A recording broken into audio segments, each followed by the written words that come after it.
நீங்கள் பார்த்துக் கொண்டிருப்பது உங்கள் விஜய்.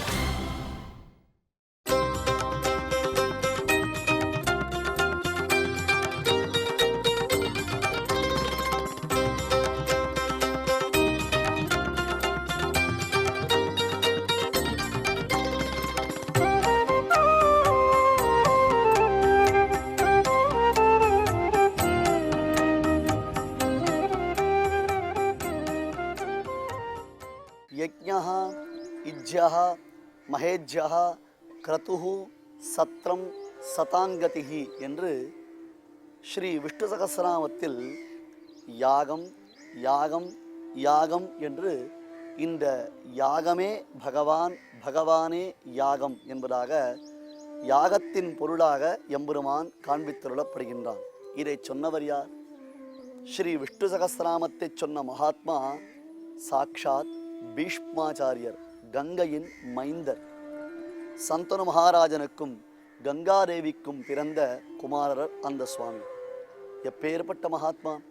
பீஷ்மர் முதலான ஞானாதிகரை கொண்டு மூதலிப்பித்தும் என்பதாக சுவாமி ஸ்ரீ வேதாந்த தேசிகன் பீஷ்மரை ஞானாதிகராக, ஞானத்தில் சிறந்தவராக, பகவத் பாரம்யத்தை, பகவானுடைய அந்த பெருமைகளை எல்லாம் நன்கு உணர்ந்தவராக கொண்டாடுகிறார். அந்த பீஷ்மரும் பல யாகங்களினாலே ஸ்ரீமன் நாராயணனை ஆராதித்திருக்கிறார். தர்மபுத்திரர் அம்புப்படுக்கையில் கிடக்கக்கூடிய பீஷ்மரிடத்தில் வந்து கோதர்ம சர்வதர்மானாம் பவத பரமோமதா கிம் ஜபன் முச்சதே ஜந்து ஜன்ம சம்சார பந்தனாத் என்று கேட்டபொழுது பீஷ்மர் நகைக்கின்றார். ஏனென்றால் தர்மபுத்திரர் தான் தனியாக வரவில்லை, கண்ணனையும் உடன் அழைத்து வந்திருக்கிறார். அம்புப்படுக்கையில் பீஷ்மர் கிடக்கும் பொழுது அங்கே கண்ணனும் நின்று கொண்டிருக்கிறான். தர்மபுத்திரா, எரு தர்மம், எரு மேலான தர்மம், எரு பரம்பொருள், எந்த பரம்பொருளை தியானிப்பது, எத்தகையதொரு பரம்பொருளை நாம் தியானிப்பதினாலே நமக்கு மோட்சம் கிட்டுகிறது என்று என்னிடத்தில் நீ கேட்கிறாயே, உன்னுடைய அறியாமையை நினைத்தால் எனக்கு நகைப்பாக இருக்கின்றது. ஏனப்பா, எந்த பரம்பொருளை கைப்பிடித்து நீ அழைத்து வந்திருக்கிறாயோ, அல்லது எந்த பரம்பொருள் உன்னை தன் கரம் பற்றி அழைத்து வந்திருக்கிறதோ, இங்கே நான் அம்புப்படுக்கையில் கிடக்கும் பொழுது என் அருகே நின்று கொண்டு பீஷ்மா சுகமா இருக்கிறாயா, உன் புலன்கள் சுகமா இருக்கின்றனவா, நீ என்னென்ன பேச வேண்டும் என்று நினைக்கிறாயோ இவை அனைத்தும் உனக்கு சித்திக்கட்டும். நதே கிளானிஹி நதே மூர்ச்சா நதே தாபஹா நச்சதே ருஜா. உனக்கு அயற்சியோ மயக்கமோ நாவறண்டு போதலோ, அல்லது சொல்ல வேண்டியவற்றை மறந்து போதலோ, அல்லது சொன்னவற்றை திரும்பி திரும்பி சொல்லுவதோ, இது போன்ற தவறுகள் எதுவும் நேராது. யுதிஷ்டிரன் கேட்கும் கேள்விகளுக்கெல்லாம் நீ என்னையே பதிலாக்கி தருவாயாக என்று அனுக்கிரகம் செய்திருக்கிறானே, அந்த பரம்பொருள் உடனிருந்தும் நீ அதனுடைய பெருமையை அறியவில்லையே. நான் அறிந்தேன், நான் அறிந்திருக்கிறேன். ஏனென்றால் நான் மிக உயர்ந்த யஜ்ஞங்களினாலே எம்பெருமானை ஆராதித்திருக்கிறேன். ஆம், மகாபாரதத்தில் பீஷ்மர் பல யாகங்களை செய்து பகவான் ஸ்ரீ கிருஷ்ணனை ஆராதித்ததை நாம் பார்த்திருக்கிறோம். தவிரவும் ராஜசூயம் முதலான யாகங்களிலெல்லாம் ஆர்கொலோ அக்ரபூஷணைக்கு உரியார் என்னும்படியாக யாருக்கு இந்த அக்ரதாம்பூலம் சமர்ப்பிக்கப்பட வேண்டும் என்னும் கேள்விக்கு பீஷ்மர் முதலான மகான்கள் கூட வெறுமை இருந்த சமயத்தில் சகதேவன் உறுதியான ஒரு விஷயத்தை சொல்ல, ஸ்ரீ கிருஷ்ணன் தான், ஸ்ரீ கிருஷ்ணனுக்குத்தான் நாம் அர்ப்பிக்க வேண்டும் என்றவுடன் சகதேவருடைய சிரசில் புஷ்பவிருஷ்டி வருஷித்தரே. அந்த சமயத்தில் கூட நீங்கள் அறியவில்லையா? சதசி யுதிஷ்டிர ராஜசூயேஷாம் என்று பீஷ்மாச்சாரியர் தன்னுடைய பீஷ்மஸ்துதி என்னும் ஸ்தோத்திரத்தில் ராஜசூய யாகத்தில் தத்துவம் நிலைநிறுத்தப்பட்டதை இங்கே போர்க்களத்தில் ஸ்தோத்திரம் செய்து கொண்டாடுகிறார். ஆகையால் உயர்ந்த யாகங்களினால் ஆராதித்தவருக்குத்தான் யாகத்தின் பயன் என்ன, யாகத்தினுடைய பலனை யார் நமக்கு அளிப்பார்கள் என்பது தெரியும். இதைத்தான் பீஷ்மர் தான் ஆராதித்த கிரமத்திலேயே, தான் எவ்விதத்தில் பகவானை ஆராதித்தோமோ அந்த கிரமத்திலேயே தற்பொழுது ஸ்ரீ விஷ்ணு சகஸ்ரநாமத்தில் யஜ்ஞா இஜ்ஜா மஹேஜ்யா க்ரதுஹு சத்ரம் சதாங்கதிஹி என்று திருநாமம் விட்டு போற்றுகிறார். சத்ரம் என்றாலும் யாகம் என்றாலும் யஜ்ஞம் என்றாலும் ஒரே அர்த்தம். சில இடங்களில் பிரகரணங்களுக்கு ஏற்றார் போலே அங்கே கூறப்படுகின்றது. இத்தகைய யாகத்தை செய்தால், இந்த யாகத்தை நாம் அனுஷ்டிப்பதினாலே சதாங்கதிகி, யாகத்தை செய்பவர்கள் சாதுக்கள் எனப்படுகிறார்கள். சாதுக்கள் என்றால் ஐயோ பாவம் என்னும் அர்த்தத்தில் இல்லை, தத்துவத்தை உணர்ந்தவர்கள். கண்ணன் கீதையில் பரித்ராணாய சாதூனாம் என்னும் பொழுது பகவத் ராமானுஜர் அதற்கு அத்தியுதமானதொரு அர்த்த விசேஷத்தை அருளிச் செய்கிறார். அதைத் தொடர்ந்து சுவாமி ஸ்ரீ வேதாந்த தேசிகன் அதை நமக்கு விவரித்து அருளுகிறார். அந்த இடத்தில் சாது என்னும் சப்தத்தின் இலக்கணத்தை நாம் அறியலாம். அதுபோன்று தான் பரத்வாஜ மகர்ஷி இங்கே யாகத்தினால் எம்பெருமானை ஆராதித்தார். வேத புருஷனை வேதோக்தமான மந்திரங்களை கொண்டு வேதிகையை அமைத்து, வேதிகை என்றால் யாககுண்டம், வேதிகையை அமைத்து சப்த ரிஷிகளையும் ரித்திக்குகளாக வரித்து, ஏனென்றால் ஒருத்தராக இருந்து யாகத்தை செய்ய முடியாது. யாகம் செய்வதற்கு ஹோதா, உத்காதா, அத்வர்யு என்று தனித்தனியாக ஒவ்வொருத்தர் தேவைப்படுவார்கள். ஒருத்தர் யஜுர்வேதத்தை கானம் செய்ய வேண்டும், மற்றொருத்தர் சாமவேதத்தை கானம் செய்ய வேண்டும், இன்னொருத்தர் அதர்வண வேதத்தை கானம் செய்ய வேண்டும், இன்னொருத்தர் ரிக்வேதத்தை கானம் செய்ய வேண்டும். இப்படி அவரவர்களுக்கு விதிக்கப்பட்டதான காரியங்கள் உண்டு. அது தவிரவும் ஒருத்தர் எல்லாவற்றையும் மேற்பார்வை பார்த்து கொண்டே இருக்க வேண்டும். அவர் சர்வஜராக, சர்வஜன் என்றால் இங்கே நடக்கும் விஷயங்களின் பூர்ணமான ஞானத்தை அறிந்தவராக இருக்க வேண்டும். எஜமானன் தீட்சிதனாக இருந்து கொண்டு யாகத்தில் தவறுகள் நேராமல் தான் புரோகிதராக வரித்தவர் எவ்விதம் இந்த யாகத்தை நடத்தி தருகிறாரோ அதே பத்ததியில் இவன் பக்தி ஸ்ரத்தையுடன் யாகத்தை நடத்த வேண்டும். பரத்வாஜர் யாகம் செய்கிறார் என்றால் சும்மாவா? பரத்வாஜருடைய யாகத்திற்கு சப்த ரிஷிகளும் வந்து சேர்ந்தார்கள். அது ஒரு காலத்தில் நடந்தது, கிருதயுகத்தில் நடந்தது. ஆனால் இப்பொழுது நாம் பார்க்கும்படியாக இந்த கலியுகத்தில் மகாத்வரியோ, தர்மவிதாம் வரிஷ்டர், அபினவ சுகபிரம்மம் என்றெல்லாம் பக்தர்கள் பேராதரவுடன் போற்றும்படியான முக்கூர் நிருஹரி, முக்கூர் லக்ஷ்மி சிம்மாச்சாரியார் சுவாமி இந்த மட்டப்பள்ளி க்ஷேத்திரத்தில் பல யாகங்களை செய்து உன்னதமான ஹவிஸையெல்லாம் அந்த யாகத்தில் சமர்ப்பித்து இன்றும் அவர் யாகம் செய்ததற்கு அக்தாட்சியான ஒரு மாபெரும் யாக குண்டத்தை நாம் பார்க்கிறோம்.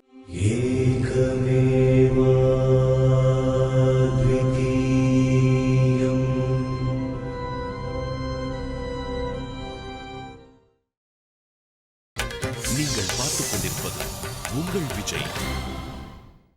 யாகத்தினால் யக்ஞ புருஷனான சதாங்கதிகி என்று போற்றப்படும் ஸ்ரீ மாலோலனை, ராஜ்யலட்சுமி வல்லபனாம் ஸ்ரீ நிருசிம்மனை ஆராதித்தார்.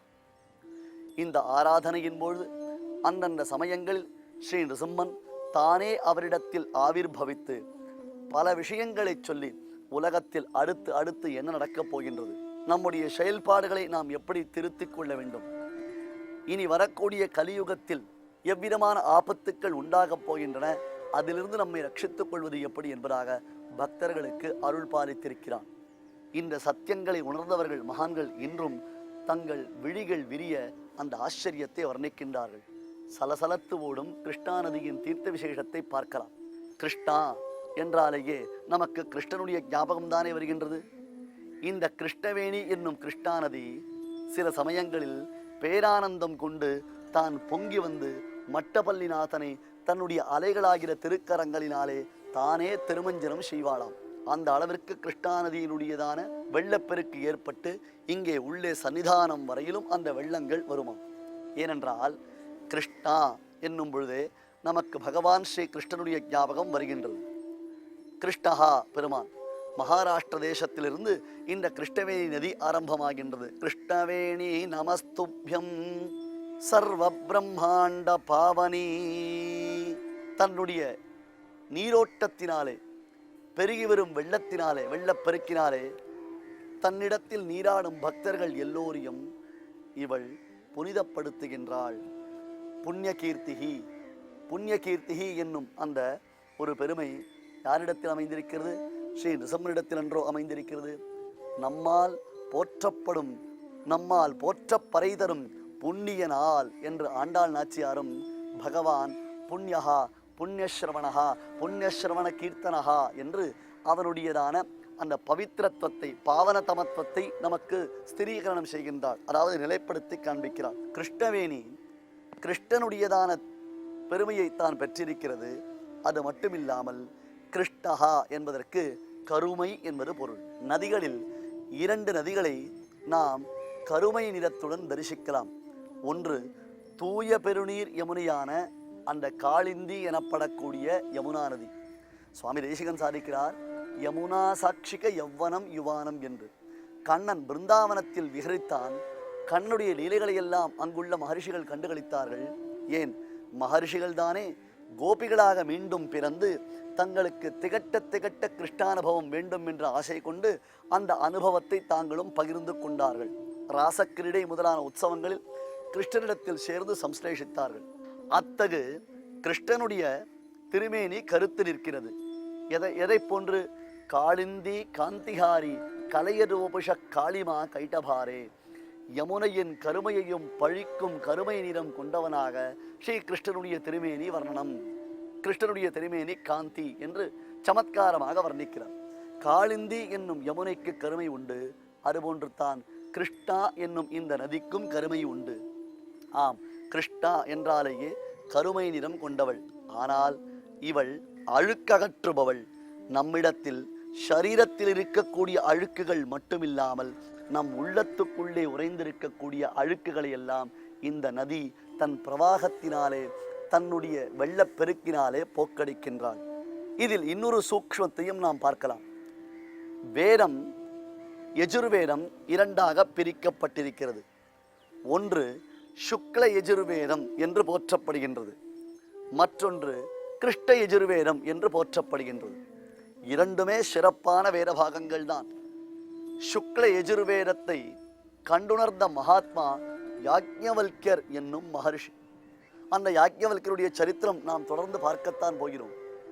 கிருஷ்ண யஜுர்வேதம் என்னும் ஒரு வேதபாகம் தற்பொழுது பரத்வாஜர் முதலான மகர்ஷிகள் அத்தியனம் செய்யக்கூடிய அந்த வேதபாகத்திற்கு கிருஷ்ண யஜுர்வேதம் என்பது பெயர். கிருஷ்ணன் என்றால் கிருஷ்ணன். அந்த கிருஷ்ணனையே மேலான பரம்பொருளாய் காண்பிக்கக்கூடிய வேதம் கிருஷ்ண யஜுர்வேதம். இப்படியும் பொருள் கொள்ளலாம். இதன் உள்ளே பொதிந்திருக்கக்கூடிய பொருள் வேறு. இதையெல்லாம் நாம் தபோவனத்தில் தொடர்ந்து பார்க்க போகிறோம். கிருஷ்ணன் என்றால் யார்? கிருஷ்ணவேணி நதிக்கரையில் வசிக்கக்கூடிய நம்முடைய ஸ்ரீ நிருசிம்மன் தானே கிருஷ்ணன். சுவாமி, இது என்ன வேடிக்கையா இருக்கிறது? கிருஷ்ணவேணியை பற்றி கூறினீர்கள், கிருஷ்ணனை குறித்து கூறினீர்கள். பீஷ்மாச்சாரியர் அம்பு படுக்கையில் படுத்துக் கொண்டிருக்கும் பொழுது அங்கே கிருஷ்ணன் வந்து நின்றான். அவனை பரம்பொருளாக்கி காண்பித்தார் பீஷ்மாச்சாரியர். அவர் உயர்ந்த யாகங்களினாலே பகவானை ஆராதித்தவர். அவர் சொன்னால் சரியாகத்தான் இருக்கும். எனவே யாகத்தின் பொருளாக வேதத்தின் சுவைப்பழையன என்று கீழே பார்த்தோமே, அதுபோன்று அந்த பரம்பொருளை காண்பித்திருக்கிறார். அது சரி, கிருஷ்ணஹா என்றால் எவ்விதம் நிருசிம்மனுக்கு பொருந்தும்? இப்படி சொல்லலாம், நிருசிம்மன் தான் பின்னாளில் கிருஷ்ணனாக பிறந்தான் என்று. அதைவிட பாகவதத்தில் மகாபக்தனான அந்த பிரகலாதனுடைய திருவாக்கு நமக்கு சாட்சியாய் அமைந்திருக்கிறது. ஏகம் க்ஷேத்திரம் மட்டப்பள்ளி க்ஷேத்திரம், நானிய க்ஷேத்திரம் தத் சமம் க்ஷேத்திரம் என்பதாக பெரியோர்கள் திருவாக்கு. க்ஷேத்திரங்களில் தலையாய க்ஷேத்திரம், தலை சிறந்த க்ஷேத்திரம் இந்த க்ஷேத்திரம். இதற்கு சதிருஷமான, இதற்கு சமமானதொரு க்ஷேத்திரம் உலகத்தில் வேறு எங்கும் இல்லை என்றும் பிரசித்தி இதற்கு உண்டு. இங்கே யோகானந்த நிருசிம்மன் ராஜ்யலக்ஷித்தாயாருடன் சேவை சாதிக்கிறான் அல்லவா? காலை வேளையில் நாம் பெருமான் யோகானந்த சுவாமியுடைய திருமஞ்சனத்தை சேவிக்கும் பொழுது அவருடைய சுயம் திருமேனியை சேவிக்கலாம். கவச்சங்கள் இல்லாமல், திருமேனியில் புஷ்பங்கள் சாற்றப்படாமல், சுயம் திருமேனியுடன் அப்படியே குகையில் சுயம் வியக்தமாக எவ்விதம் ஆவிர்பவித்தருளினாரோ அதே ஆவிர்பாவ திருக்கோலத்துடன் யோக பீட்டத்தில் பெருமானை சேவிக்கலாம். அங்கே யோக பீட்டத்தின் பெருமானுடைய திருவடிக்கு கீழே பிரகலாதாழ்வானையும் சேவிக்கலாம். பிரகலாதனை ஆசீர்வதித்து கொண்டு அவருடைய சிரசில் தன்னுடைய திருக்கையை வைத்து அனுகிரகித்து கொண்டு பெருமான் நிருசிம்மன் சேவை சாதிக்கின்றார். அந்த பிரகலாதன் நிருசிம்ம பக்தனாகத்தான் இருந்தார். பிரகலாதனை ரட்சிப்பதற்காகத்தான் பெருமாள் ஸ்ரீ நிருசிம்மாவதாரமே எடுத்தார். ஏனென்றால் இரண்யகசிபுவை கொல்வதற்கு அவருக்கு அவதாரம் தேவையில்லை, மனதில் சங்கல்பித்தாலேயே போதுமானது. அகட்டித கடனா சாமர்த்தியம் பெற்ற அந்த பரம்பொருள் இரண்யகசிபு அழிய வேண்டும் என்று மனதில் நினைத்தால் போராரா? அதற்காக ஆர்ப்பாட்டத்துடன் வைகுண்டத்திலிருந்து இறங்கி ஓடி வந்து ஒரு தூணுக்குள்ளே ஒளிந்து கொண்டு இவன் எந்த தூணை தட்டுவான் என்று எதிர்பார்த்து கொண்டு அதை தட்டினவுடன் பிளந்து கொண்டு ஹா என்று வந்து அவனை சம்ஹரிக்க வேண்டுமா என்ன? ஒரு பூச்சி இரண்யகசிபு என்பவன் அதற்காக வரவில்லை. பலமுறை அடியேன் கூறியிருக்கிறேன், அதற்காக வரவில்லை.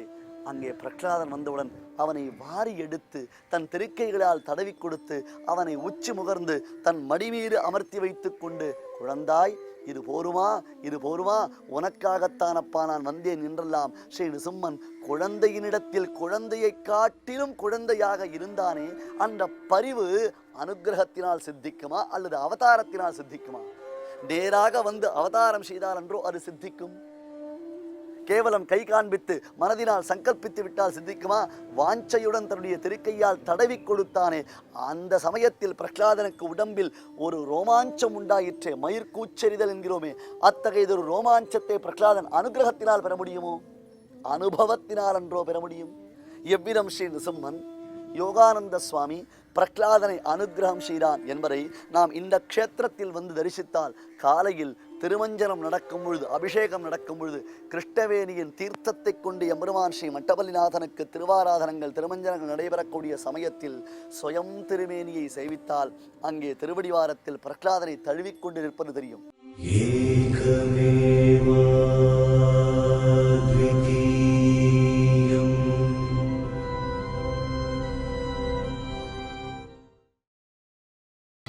நீங்கள் பார்த்துக் கொண்டிருப்பது உங்கள் விஜய்.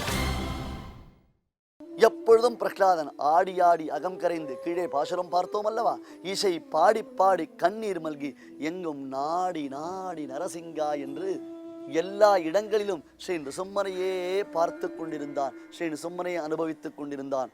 அப்பொழுது அவனை கொல்வதற்கு இரண்யகசிபு பல உபாயங்களை செய்தான், எத்தனையோ விதமான உபாயங்கள் செய்தான். அந்த உபாயங்கள் ஒன்றுமே எடுபடவில்லை. கடைசியில் இரண்யகசிபு கேட்டானாம் பிரகலாதனை பார்த்து, ஏய் பயலே, என்னடா ஒரு பிசாசு பிடித்தரை போன்று நீ பிதற்றுகிறாய்? உன்னை பேய் பிடித்து விட்டதா? இவன் எத்தனையோ பேய்களை எல்லாம் அனுப்பி பிரகலாதனை கொல்வதற்கு முயற்சித்தான், அவை ஒன்றும் பலனளிக்கவில்லை. என்ன, உன்னை பேய் பிடித்து விட்டதா? பிசாசு பிடித்து ஆட்டுகிறதா?